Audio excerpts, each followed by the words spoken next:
which is proving difficult to extract. An avowed champion of nationalization of the mining sector, he criticized President Zuma for his handling of the Marikana crisis and has urged the miners to continue striking. Members of the Free Syrian Army say they are behind a suicide car bomb attack on one of Damascus' most important military bases on the capital's Umayyad Street. The FSA reported that many top military personnel died in the attack. Meanwhile, Syria's three biggest cities, Aleppo, Homs, and the capital Damascus, have seen much of the bloodshed. An ITV's Bill Nelly travels to these thriving communities and shows us the heavy toll of war. In one city, this would be bad enough. In three, it's a disaster. But this is now the reality in the three main cities of Syria. The regime's troops fighting rebels for control of whole districts. Aleppo is Syria's biggest city and business capital, engulfed now in the business of war. The damage is extraordinary, the death toll incalculable. Aleppo is being destroyed to make it safe. Syrian troops are on the offensive in the country's third city, Homs, recapturing many areas from what they say are foreign fighters and extremist Muslims.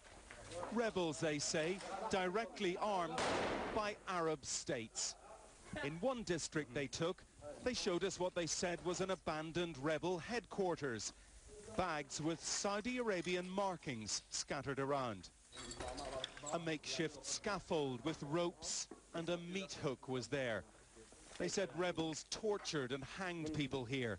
We have no way of proving this.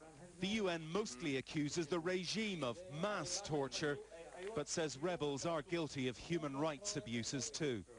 But it's clear this is a dirty war here in Homs and in every city. No one is safe, no faith is spared. Christian churches and Muslim mosques a battleground.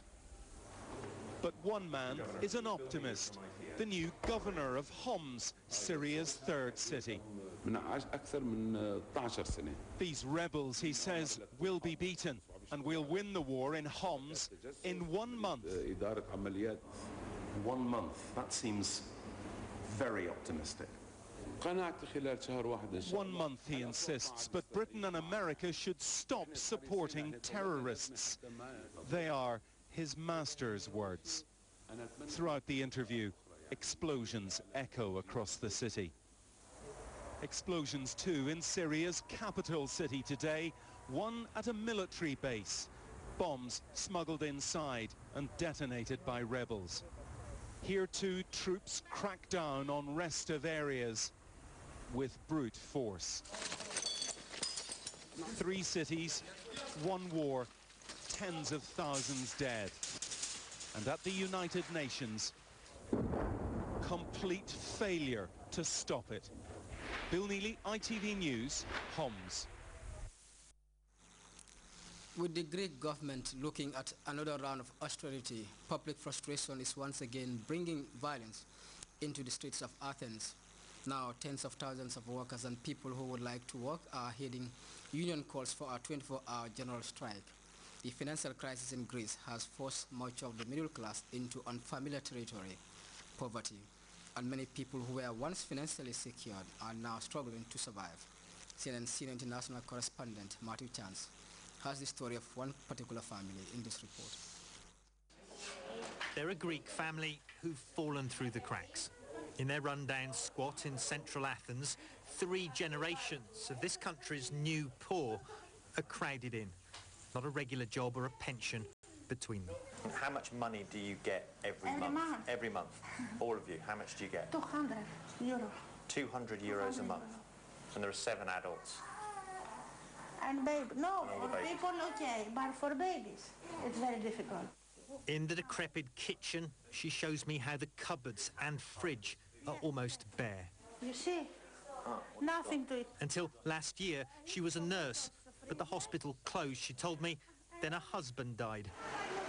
Now they're penniless, like their neighbours, and don't even qualify for state benefits. Across Greece, families just like this one have been plunged into this dire poverty. Unemployment, food shortages, lack of medical care have all combined to push the standard of living in this country off a precipice.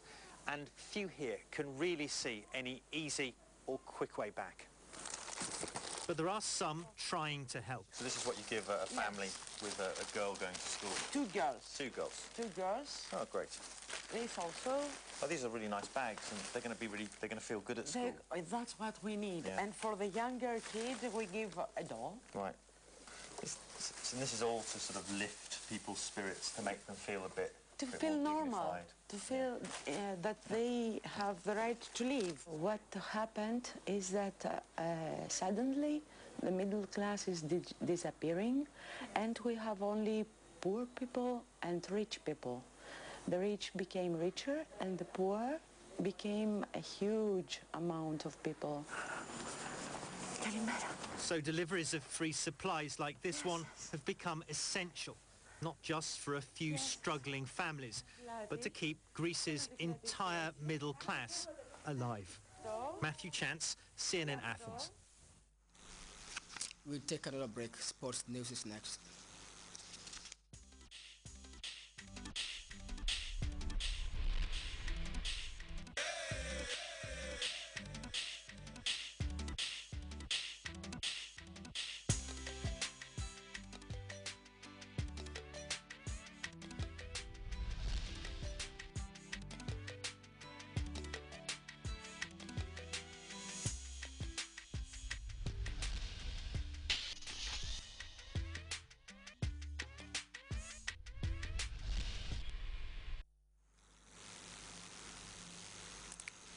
Inline skating is becoming a fast developing sport in the East African state of Burundi. But practicing this sport has come with some problems. Many of the competitors sustain injuries while practicing the sport. Despite those setbacks, many of the youths continue to thrill the public with their skills. We have more in this report. Every day, these daring inline skaters hit the streets of Bujumbura with their friends to practice their favorite sport. And they all encourage others to take up rollerblading. We welcome anyone who wants to come in and join with us.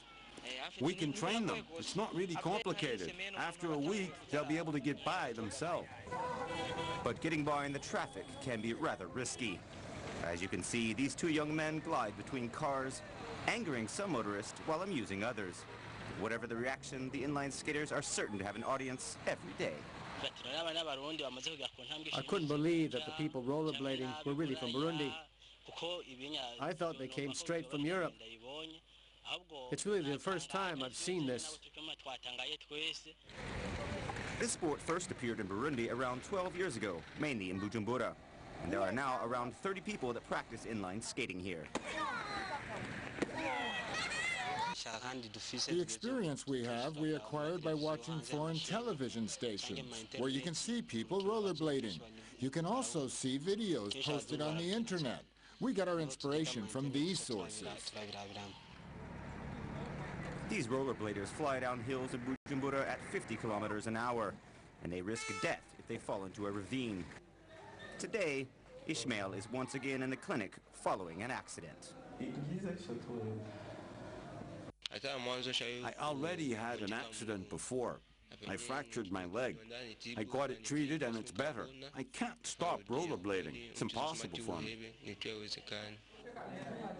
Families worry when their loved ones go skating, and injuries can lead to costly medical bills. I worry when he goes rollerblading.